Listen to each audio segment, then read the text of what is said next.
We've been together for 2 years and never had a real fight. Sounds perfect, right? Wrong. You're both just really good at swallowing your feelings until they turn into resentment. Conflict isn't the enemy of relationships, avoiding it is. Sometimes love means being brave enough to disagree. Let's talk about it on the porch. Welcome to Season 2 of Wisdom from the Porch with GP, your sanctuary for mindful living, personal growth, and practical wisdom in a world that never stops. I'm GP, and whether you're joining me from your morning commute, a quiet corner of your home, or simply taking a moment to breathe, I'm so glad you're here. This is a space where we explore the art of thriving as modern millennials, navigating the complexities of life, career, and relationships with intention and grace.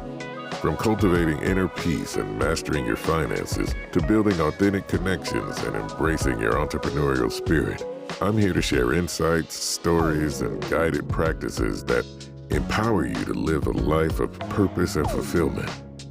So settle in, take a deep breath, and let's embark on this journey together. Welcome to the porch. You know, there's this idea floating around that a truly perfect relationship is one where you never argue, never raise your voice, never have a single disagreement. And for a long time, I bought into that. 2 years into a significant partnership, and we could proudly say we've never had a real fight. On the surface, it felt like a badge of honor, a sign of our compatibility, our deep understanding. But beneath that calm exterior, something was brewing. A quiet tension, a subtle distance that started to feel heavier than any loud argument ever could. It turns out, sometimes the absence of conflict isn't peace, it's just deferred pain. And that's a tough truth to swallow. Whew, say that 3 times fast. So what happens when you're both really good at keeping the peace? For us, it looked like a lot of, it's fine, when it wasn't. A lot of intentional monologues about minor annoyances that never saw the light of day. And a growing list of unspoken expectations. It felt safer, in the moment, to just let things go. To assume the other person knew, or that it wasn't a big enough deal to bring up. But these small, unaddressed moments started to accumulate, like tiny pebbles in a shoe. Individually, they're barely noticeable, but over time, they create a persistent ache, a discomfort that makes every step harder. We were so focused on avoiding the explosion that we didn't realize we were building a pressure cooker. The fear of hurting feelings or being seen as difficult became a barrier to true intimacy. Because how can you truly know someone or be truly known if you're not willing to navigate the uncomfortable parts together? This isn't about seeking out arguments, of course. It's about recognizing that conflict, when handled with care and respect, is actually a pathway to deeper connection. It's an opportunity to understand each other's boundaries, needs, and perspectives more fully.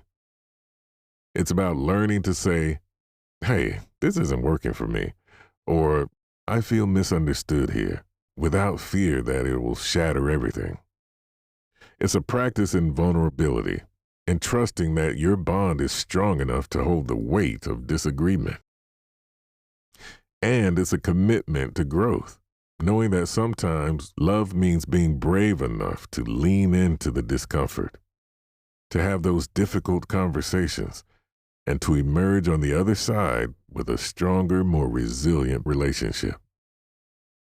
It's about choosing honesty, even when it's messy, over a superficial peace. So if you're in a relationship where conflict feels like a dirty word, maybe it's time to reframe that narrative. Consider what might be gained by gently, respectfully bringing those unspoken feelings to the surface. What deeper understanding could emerge? What new level of trust could be built? It's not about winning or losing here. It's about growing together.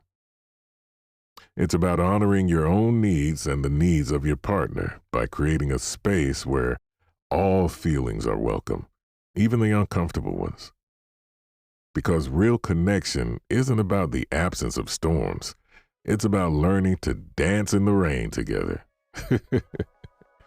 That's what we're talking about on the porch today. Thank you for joining me today on Wisdom from the Porch with GP. I hope our conversation has offered you a moment of reflection, a spark of inspiration, or a practical tool to navigate your journey with greater ease. Make sure to subscribe so you don't miss out on these valuable conversations. Until next time, remember to find your wisdom on the porch. Take good care. And from my heart to yours, keep thriving.